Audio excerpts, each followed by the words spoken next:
दोस्तों, हमारा देश भारत दुनिया का सबसे बड़ा लोकतांत्रिक देश है। लोकतांत्रिक देश का मतलब है कि यहाँ पे जनता का शासन है। जनता के लिए, जनता के द्वारा शासन।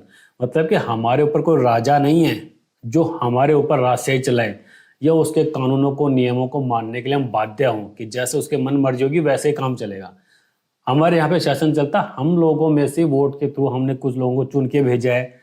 पार्लियामेंट में बैठते हैं, संसद में बैठते हैं, वो कुछ कानून बनाते हैं सभी जनता के बेस के ऊपर, उनको हम लोग फॉलो करते हैं। अब जो संसद में बनाए हुए कानून हैं, जो विधानसभा में बनाए हुए कानून हैं, वो ऐसा ही है क्या कि केवल आम जनता के ऊपर ही लागू होता है? जो सरकार में बैठे हुए लोग हैं उनके ऊपर लागू नहीं होता, नेताओं के ऊपर लागू नहीं होता, बड़ी बड़ी पोस्ट के ऊपर जो उनके ऊपर लागू नहीं रहता, या उनके फैमिली मेंबर्स के ऊपर लागू नहीं होता, या फिर उनके रिश्तेदारों के ऊपर लागू नहीं होता। कहने का मतलब ये है कि जिनका भी कहीं पे भी कुछ ऐसा इन्फ्लुएंस है या फिर किसी की किसी रसूखदार के साथ में जानकारी है तो उसके ऊपर ये नियम लागू नहीं होता। ऐसा आजकल देखने को मिलता है। पुराने जमाने के टाइम पे जब हम छोटे थे तो उस टाइम पे जब मूवीज आती थी, पिक्चर्स हम देखते थे कि इस तरह की मूवी जनरली बना दी जाती थी कि भाई किस तरीके से ऑफिसर लोग कैसे लोगों को प्रताड़ित कर रहे हैं। तब हमें लगता था कि ऐसा होता भी है कि नहीं होता है। लेकिन अब जब समझदार हुए, जब देख रहे हैं, तो पता लगता है कि बिल्कुल वास्तव में ऐसा होता है, बस उसका पैटर्न थोड़ा चेंज हो गया है। आजकल क्या होता है, मैं राजस्थान के जयपुर के अंदर रहता हूँ। जयपुर के अंदर पिछले 3-4 साल से एक अलग सा ट्रेंड देखने को मिलता है कि जब भी आप सिग्नल पे खड़े होंगे तो कोई एक स्कॉर्पियो हो गई या फिर बुलेरो हो गई या फॉर्च्यूनर टाइप की कोई गाड़ी आएगी, उसके अंदर मस्त एम्बुलेंस का सायरन लगा होगा। हमारे देश का नियम ये कहता है कि जब भी एम्बुलेंस आती है तो एम्बुलेंस को आपको रास्ता देना है, और हर इंसान के अंदर ये मन के अंदर बैठा हुआ है कि एम्बुलेंस आएगी तो उसे हमें रास्ता देना है, उसके रास्ते को नहीं रोकना है, क्योंकि उसके अंदर कोई ना कोई मरीज होगा तो उसकी जान के ऊपर बनाई है, तो इसलिए एम्बुलेंस इस तरीके से भाग रही है तो उसको रास्ता हम लोग दे देते हैं। लेकिन आजकल कुछ गुंडा टाइप के लोग, जो असामाजिक तत्व, उन गाड़ियों में बैठ करके सायरन लगा देते हैं एम्बुलेंस का। वो पूरी गाड़ी चलती रहेगी, जैसे उनको ट्रैफिक दिखेगा अपना उस एम्बुलेंस के सायरन को चला देंगे और सभी पब्लिक उसको रास्ता दे देगी। अब उसके अंदर कई बार वो ट्रैफिक के अंदर फंस जाते हैं। ट्रैफिक में फंस गए हैं, एक तो पूरे पब्लिक को उन्होंने परेशान कर दिया इस ट्रैफिक की वजह से। अब रास्ते के अंदर जब मान लो कोई आगे जाके कोई रिक्शा वाला है या कोई भी छोटी गाड़ी वाला है, गलती से उनसे भिड़ गया या फिर वो अपनी तेज गति से चलते उनसे भिड़ गए, तो भी वो उसी को ठोकेंगे। उनकी गलती है तो भी उसी को ठोकेंगे, और उसकी गलती है तब तो फिर तो कहना है क्या। और इसके अंदर सबसे बड़ी मुसीबत ये आ जाती है जब वहां चौराहे पे खड़े हुए पुलिस वाले ये सब कुछ देखते रहते हैं और कुछ करते नहीं है। उल्टा जिसको ठोका है उन्होंने या जिसको गाड़ी टकराई है, जिसका नुकसान उन्होंने करा है, उसी के ऊपर जाकर के चढ़ जाते हैं। क्यों? क्योंकि जिसकी गाड़ी में एम्बुलेंस का सायरन लगा हुआ है वो तो भाई किसी न किसी अफसर का जानकार है, किसी न किसी अफसर का रिश्तेदार है, किसी नेता का रिश्तेदार है, मतलब किसी न किसी रसूखदार का रिश्तेदार है। अब हमारे देश के अंदर प्रधानमंत्री मोदी जी और हमारे राजस्थान के सीएम श्रीमान भजनलाल जी, ये सब वीआईपी कल्चर को खत्म करने के लिए बातें करते हैं कि हमें वीआईपी कल्चर को खत्म करना है, जनता को हमारी वजह से कभी कोई परेशानी नहीं होनी चाहिए, और वो ये सब कुछ करते हुए दिखते भी हैं। आजकल भजनलाल शर्मा जी जब भी किसी सिग्नल से क्रॉस करते हैं तो अगर वहां पे रेड सिग्नल है तो वो अपनी गाड़ी को रुकवा देते हैं कि गाड़ी बाकी गाड़ियों के साथ साथ में जाएगी, केवल मेरी गाड़ी निकालने के लिए पूरी ट्रैफिक को परेशान करने की कोई जरूरत नहीं है।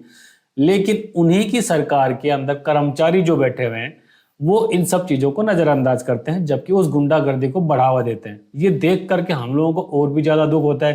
भाई जो सरकारी कर्मचारी है वो करता क्या है? उसका काम ये सब कुछ कानून व्यवस्था को बनाए रखना है, सरकार के सारे कामकाज को प्रॉपर तरीके से चलाना है। उनको जो तनख्वाह मिलती है, हम प्राइवेट लोगों की या फिर आम जनता की तनख्वाह में से, कमाई में से जो कर लगता है, जो टैक्स लगता है, उसी टैक्स का तो उनको पैसा मिलता है, उसी के बेस पे उनको सैलरी मिलती है। अब 7वां वेतन लग गया, 8वां वेतन का इंतजार करने लग गया। बस सैलरी तो तुमको बहुत बढ़िया बढ़िया चाहिए, लेकिन काम करने के नाम पे जीरो है। जिस जनता का पैसा तुम अपनी सैलरी के रूप में उठा करके अपना घर चला रहे हो, सब कुछ चल रहा है, उसी जनता के ऊपर अत्याचार करते हैं। अब ऐसे टाइम के अंदर जनता, जो हमारे जैसी आम जनता के अंदर मिडिल क्लास फैमिली के पास उसका परिवार भी चलाना है, उसको अपनी नौकरी भी करनी है, सबका ध्यान भी रखना है, उसके अंदर वो किस किस से तो माथाफोड़ी करेगा, तो सोचता है यार जो हो रहा है उसको होने देते हैं, उसको आगे चलते हैं। लेकिन ये कब तक चलता रहेगा? अब इन सरकारी लोगों का क्या करा जाए, क्योंकि पुलिस खड़ी हुई है चौराहे के ऊपर, हम सब देख रहे हैं कि उसके होते हुए सब कुछ हो रहा है। तो जब पुलिस की प्रेजेंस में सब कुछ होता है तो आम जनता में से किसी भी आदमी की ऐसी हिम्मत नहीं होती जाकर के पुलिस को बोले। क्यों? कि वो उसके मन में सीधा सा बैठा हुआ है कि पुलिस ने जब अपनी आंखों से देखा है कि गलती किसकी है और जिसकी गलती नहीं है उसको ठोकते हुए पिटते हुए वो देख रहा है, उसको कुछ नहीं कर रहा है, तो एक जो नॉर्मल मिडिल क्लास का आदमी जाके पुलिस से कैसे भिड़ेगा? क्यों? उसे जाएगा, वो बोलेगा चलो थाने में, उससे चक्कर कटवाएगा, तो वो सोचेगा मैं मेरी नौकरी करूं, मेरे परिवार को संभालूं, कि ये सब कुछ करूं। लेकिन इसका मतलब ये तो नहीं है ना कि हम ये सबको अत्याचार सहन करते रहें। हम अत्याचार सहन क्यों करें? ये जिम्मेदारी तो इन सबकी है ना, जो कि नौकरशाही में बैठे हुए हैं, सरकारी कर्मचारी बन करके बैठे हुए हैं। ये इन सबकी जिम्मेदारी है हम लोगों के लिए ये सारी सुविधाएं देना, क्योंकि हमसे क्या बनता है? हम ज्यादा से ज्यादा सरकार को कर दे सकते हैं, ईमानदारी से कानून को फॉलो कर सकते हैं। अब 100% में से मुश्किल से 2, 4 या 5% मैक्सिमम ऐसे असामाजिक तत्व होंगे जो कि ये सब कुछ नहीं करते हैं। और पूरा का पूरा प्रशासन सबसे ज्यादा खातिरदारी उन 5% लोगों की ही करता है। 95% लोगों को तो वो दुत्कारता ही है। कब तक दुत्कारेगा? जब तक दुत्कारेगा जब तक कि हम सब लोग एक जैसे नहीं हो जाएंगे, हम लोग इनके खिलाफ आवाज नहीं उठाएंगे। हम एक साथ होते हैं, एकजुट होते हैं, किसान आंदोलन चल रहा है, किसानों की समस्या है। तो ये जो समस्या मैं बता रहा हूँ, ये समस्या तो हिंदू की भी है, मुसलमान की भी है, सिख की भी है, ईसाई की भी है, जैन की भी है, बौद्ध की भी है, बच्चे की भी है, बड़े की भी है, औरत की भी है, आदमी की भी है। जो भी नागरिक है हिंदुस्तान का, हर किसी के साथ में ये प्रॉब्लम है। अब आम आदमी इनके खिलाफ उठा नहीं सकता। कैसे उठाएगा? ऊपर से कोई ना कोई आएगा और उसको दबा के चला जाएगा। इसी चक्कर के अंदर सब कुछ चलता रहता है। तो मेरे ख्याल से हमको खुद को ये आवाज उठानी पड़ेगी। तो ये एक मीडिया है, मैं ना तो कोई मीडिया का पर्सन हूं, ना मैं कोई पत्रकार हूं, ना मैं कोई सी न्यूज चैनल में काम करता हूं। मैं सीधा साधा एक सॉफ्टवेयर इंजीनियर हूं। ऐसे एक केस के अंदर मैं ऑलरेडी फंस चुका हूं, जिसके अंदर की पुलिस की जाते, पुलिस जब कुछ नहीं कर पाई, रसूखदार लोगों के दबाव में आकर के वो आपको प्रेशराइज करती है। और आजकल रेगुलर मैं देखता हूं, जब भी मैं सिग्नल्स को क्रॉस करता हूं तो ऑफिस से आते टाइम, ऑफिस से जाते टाइम यही सब कुछ होता चलता रहता है। एक आदमी की वजह से पूरा का पूरा ट्रैफिक डाइवर्ट हो जाता है, जबकि हमारे सीएम और पीएम इस चीज को मना करते हैं कि ऐसा नहीं होना चाहिए। तो क्या एक गुंडागर्दी करने वाला बंदा जो मामूली से स्कॉर्पियो या फिर इस गाड़ियों के अंदर बैठ के एम्बुलेंस का साइन लगा के चल रहा है, क्या वो हमारे सीएम से बड़ा है? क्या वो हमारे पीएम से बड़ा है? जो कि वो तो सब कुछ वेट करवाते हैं कि वो जनता को परेशानी नहीं होनी चाहिए, लेकिन उनकी सेवा करने के लिए जो हमारा एडमिनिस्ट्रेशन है, जो सरकारी कर्मचारी हैं, वो आगे पीछे लगे रहते हैं। क्यों? उनको किस बात का डर है? वो ही डरे हुए हैं, तो हम लोगों के लिए क्या करेंगे? तो सरकार किसी की भी हो, कम से कम सरकारी आदमी को तो काम करना चाहिए ना ढंग से।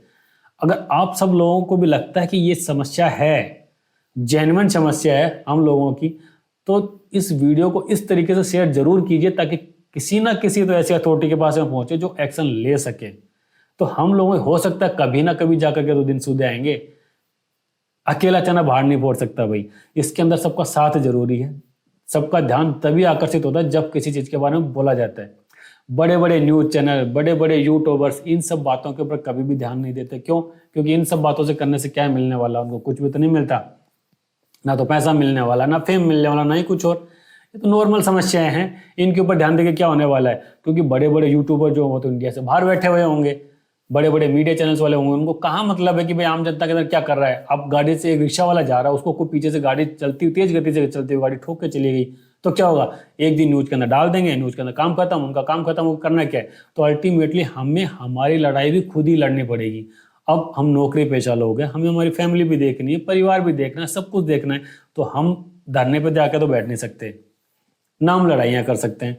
तो एक ये तरीका है कि हम हमारी बात को जनता का उठा करके एक तरीके से संसद तक पहुंचा सकें, क्योंकि जिनको चुन करके हम भेजते हैं कि वो हमारी बात उठाएं, वो तो वहां जाकर के क्या करें? जो सरकार में बैठ गए हैं वो अपनी मनमर्जी करेंगे, और जो विपक्ष में बैठ गए हैं वो या तो विधानसभा छोड़ के भाग जाएंगे या फिर संसद छोड़ के भाग जाएंगे कि हमारी बात नहीं सुन रहे। उनको किसी को कोई लेना देना नहीं कि जनता के साथ में क्या हो रहा है क्या नहीं हो रहा है। सबको अपनी अपनी रोटियां सेकनी है, जबकि हमने उनको चुन के केवल इसलिए भेजा है कि वो जाके हमारी बात रखेंगे। भाई आपको हमने इसलिए भेजा है कि हमारी बात रखोगे, इसलिए आप लोगों के लिए अलग से सम्मान होता है। भाई नेताजी आते हैं तो हर कोई उनको अलग से ट्रीट करता है।